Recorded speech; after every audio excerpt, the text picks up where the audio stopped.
안녕하세요. 방구석 성경만담 열왕기 상하 7번째 시간입니다. 열왕기 상하를 통해 말씀이 삶의 기준이 되어야 함을 우리가 배우고 있습니다.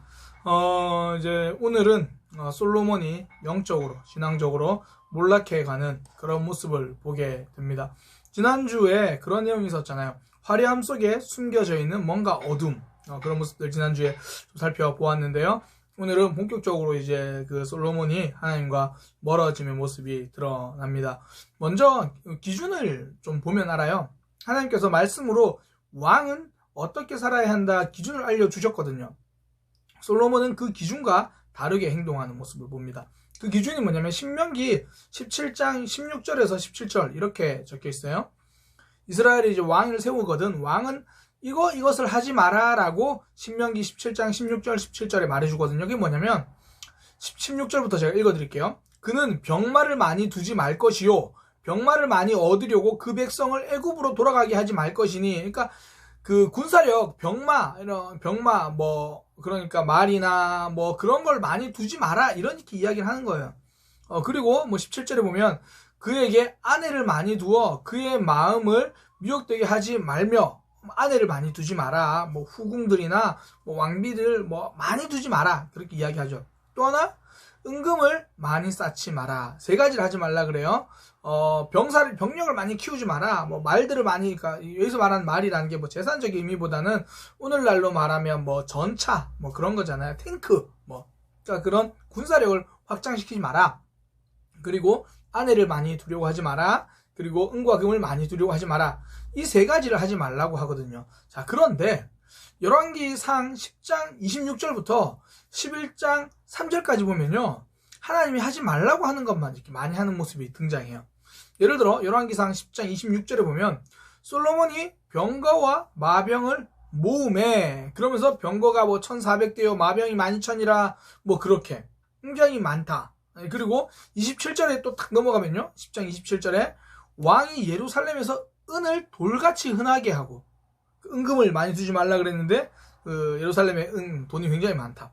그리고 28절에 보면 뭐 솔로몬의 말들은 애굽에서 들여왔으니, 그러니까 아까 병마를 많이 두지 마라 그러는데 여전히 말을 계속해서 또 수입하고, 그러면서 11장 딱 넘어가면 솔로몬의 왕이 바로의 딸 외에 이방의 많은 여인을 사랑하였으니, 그러면서 3절에 보면 왕은 후궁이 700명이요 첩이 300명이라 이렇게 나옵니다. 우리가 흔히 솔로몬의 이제 잘못된 모습을 11장부터 보거든요. 11장부터 해서 뭐 이방 여인을 많이 사랑했다. 그런데 사실은 10장 뒷부분 10장 26절부터 그 내용이 신명기가 말하는 거가 다른 거죠. 자, 정리합니다. 신명기 세 가지 많이 하지 말라 그랬어요. 병마를 많이 두지 마라, 여자를 많이 두지 마라, 은금을 많이 두지 마라.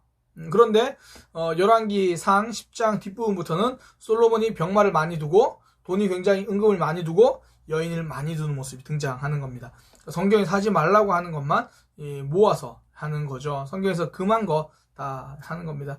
그러니까 성도는요, 기준이 세상과 다른 사람이죠. 세상에서 뭐 괜찮다고 말해도 우리가 성도는 안 괜찮을 수 있는 거죠. 그러니까 세상에서 기뻐하는 일보다 하나님이 기뻐하시는 일을 하는 사람이 성도입니다. 그러니까 하나님께서 그 솔로몬에게 뭐 은금을 많이 두지 마라 말씀하신 이유는 하나님에게 집중하라는 거죠. 병마도 마찬가지고, 또 뭐 여인을 많이 두지 마라, 이거는 뭐 거의 명확해요. 대부분 우상 숭배는 이제 여인들을 통해서, 제가 여자 비하 발언은 아니고요, 왕들에게 있어서 그렇습니다. 왕들에게는 주로 이제 어떤 여인이 그 영향력을 주는가, 우리 흔히 뭐 베갯머리 송사 이런 얘기를 하잖아요. 그래서 여인을 많이 두지 마라, 그게 신앙의 순수성을 유지하라, 그렇게 보면 되거든요. 솔로몬이 그 부분에서 이제 넘어지기 시작하는 겁니다. 뭐 후궁이 700, 첩이 300, 뭐 와 대단하죠. 그러니까 처음에는 이제 애굽의 공주만 부인으로 취했다가 점점 이제 여러 이방 나라, 사실 이거 정략 결혼으로 오는 거죠. 하나님을 의지하는 것이 아니라 정치적인 역량을 의지하고 있는 솔로몬의 모습입니다. 그러니까 그러다 보니까 하나님과 점점 멀어지는 모습이죠. 그러니까 간단하게 생각하시면 돼요. 그러니까 그 애굽의 공주 그 이방 여인들 때문에 우상 숭배를 하게 됩니다. 그런데 처음부터 우상 숭배해야지, 그리고 애굽의 공주랑 결혼하는 게 아니라는 거예요. 처음에는 좀 더 실리적인 이유죠. 나라를 다스리는데 평화롭게 다스리겠다, 좀 더 좋은 모습으로 다스리겠다, 실리적인 이유에서 시작합니다. 그런데요, 처음에는 실리적인 이유지만 나중에 결국 영적인 문제로 오거든요.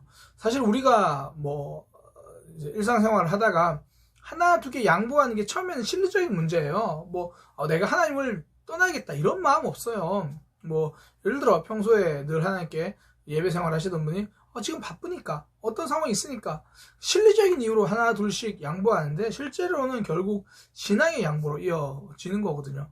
그러니까 솔로몬도 마찬가지죠. 그 이방 여인들 정략 결혼 실리적인 이유죠. 나라를 좀 더 안전하게 뭐 그런 이유잖아요. 그런데 결국은 그 속에서 부정적인 영향을 받는 거죠. 그러니까 신앙은 효율성이 아닙니다. 거룩성입니다.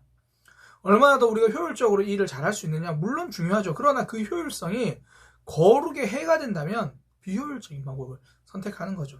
사실 거룩은 좀 비효율적입니다. 우리가 뭐 주일을 안식일을 지킨다 비효율적이잖아요. 그러나 하나님께 의미가 있는 거죠. 저는 주일에 안식일을 지킨다는 개념이 주일에 예배 드리는 것 이걸로 보진 않아요. 그 하루를 하나님 앞에 집중하는 거죠. 우리가 늘 삶을 하나님 앞에 살지만 그 하루를 더 하나님 앞에 집중하는 것.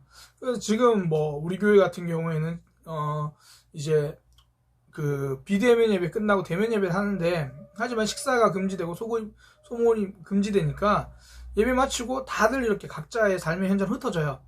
그런데 흩어진 자리에서 그래 우리 가족들끼리 모여서 말씀 보자. 흩어진 자리에서 그래 평소에는 소그룹 모임 했었는데 우리 지금은 더 소그룹 모임 못하지만 각자 있는 곳 성경 보자. 이러면 좋은데 그렇지 못할 경우도 있는 거죠.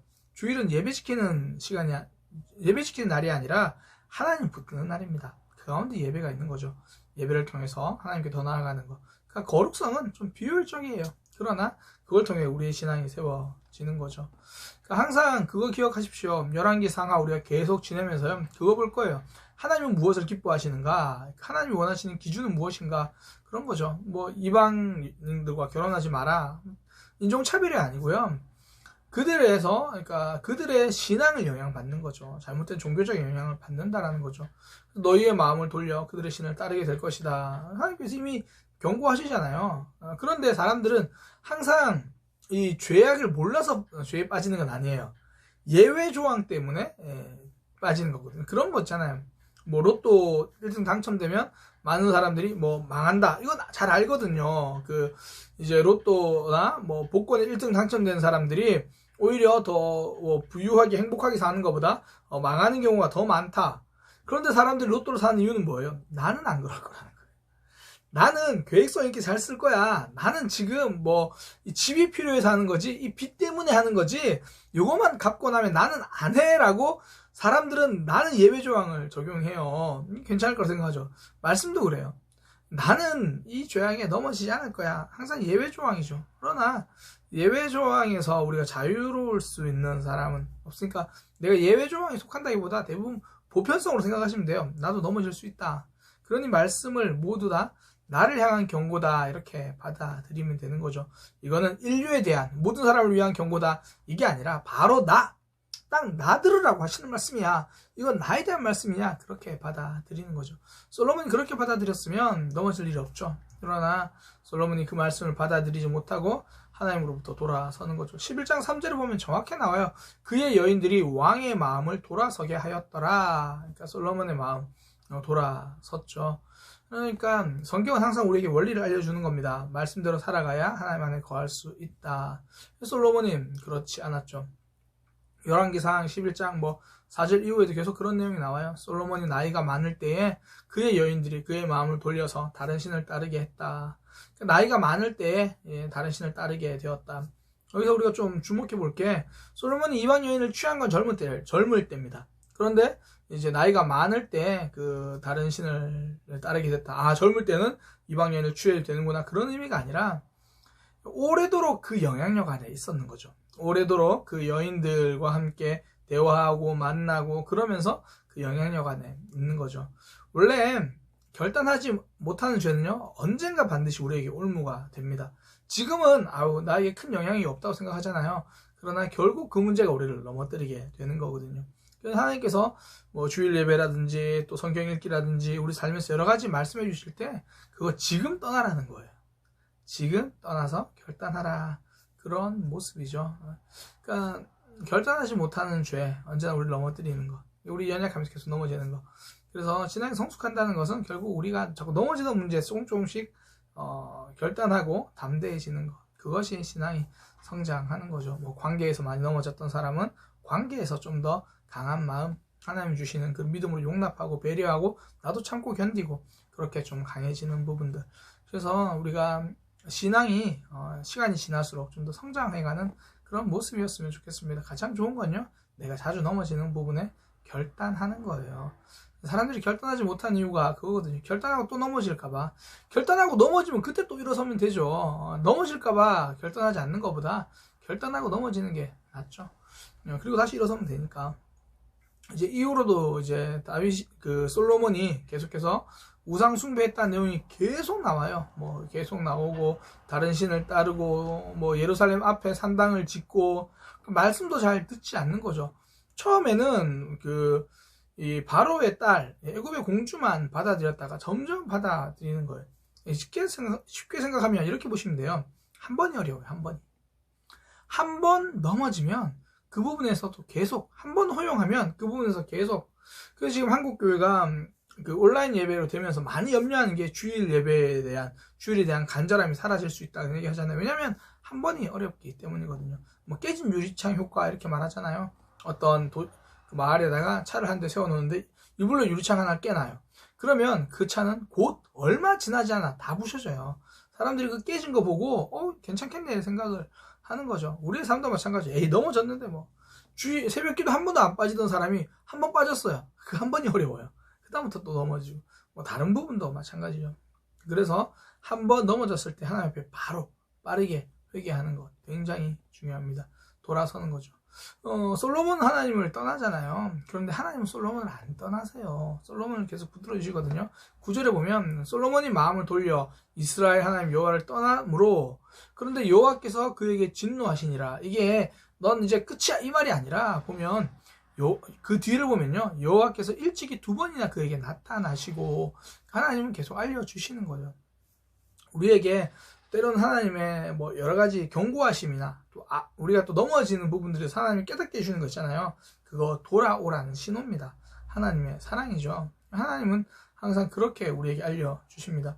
그 이후에 뭐 11장 14절부터 43절 보면 이제 솔로몬을 반역했던 사람들이 막 나와요. 뭐 에돔 사람 하닷, 뭐 수리아 왕 르손 쭉 등장하거든요.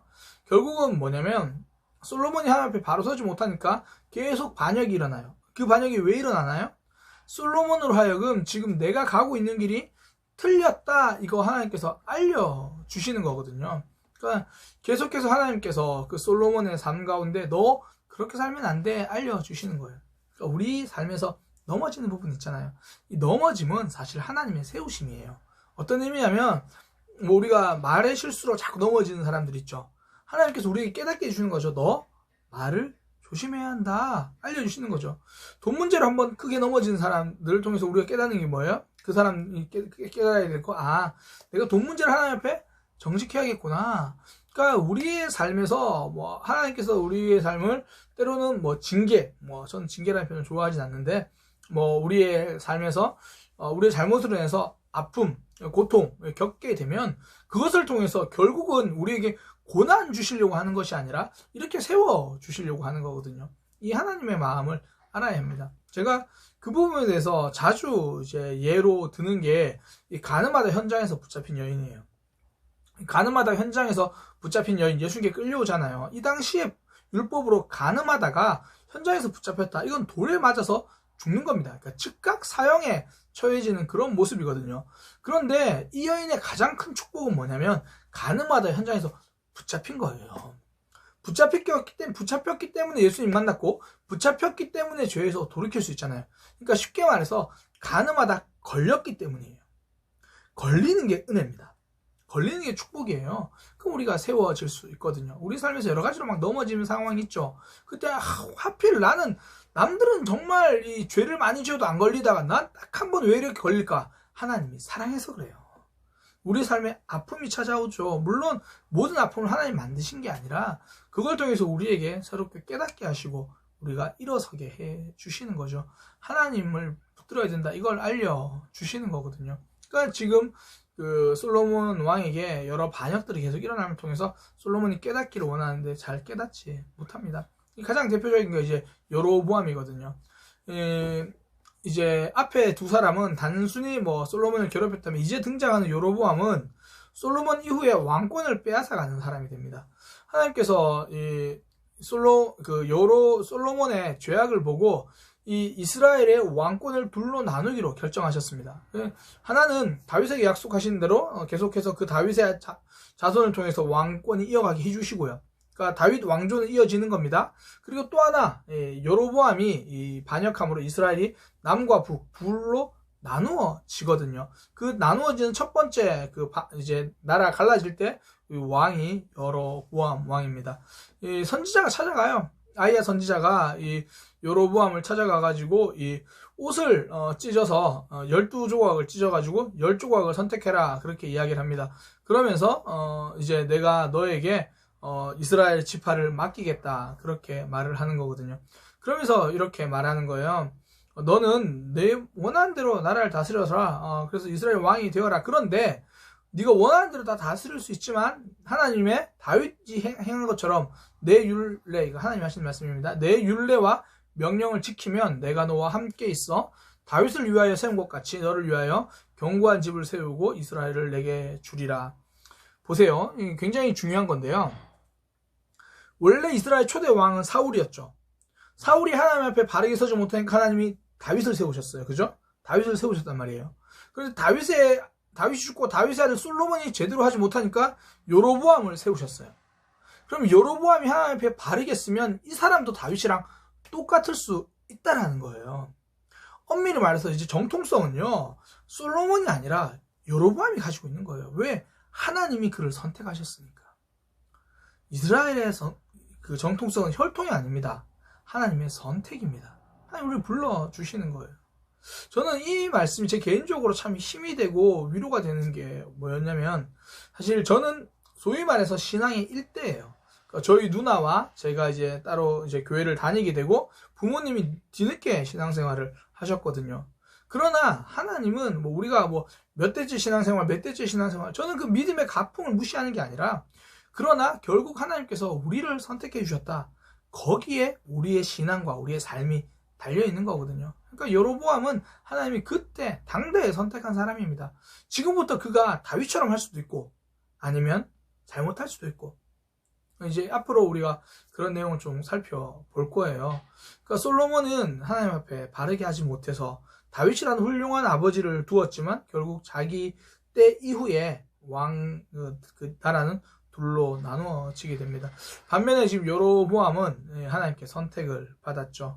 앞으로 이제 그 여로보암이 어떤 결정을 할 것인지, 그가 과연 다윗처럼 하나님 앞에 바르게 갈 것인지, 아니면 뭐 사울 왕처럼 여전히 하나님을 떠나서 사는 그런 모습이 될지 이제 살펴보려고 합니다.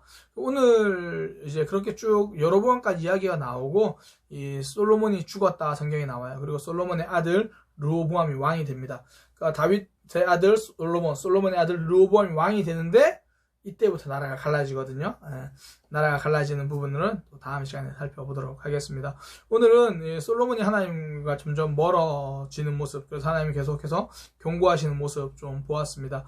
우리의 기준은요, 남들이 보기 괜찮은가 이게 아니고 성경입니다. 하나님이 기준이죠. 하나님이 기뻐하시는 삶, 하나님께서 오케이 하시는 그런 삶, 그런 삶을 선택하고 그 길로 걸어가는 믿음의 삶이 되시기를 소망합니다. 이것으로 방구석 성경만답 마치도록 하겠습니다. 감사합니다.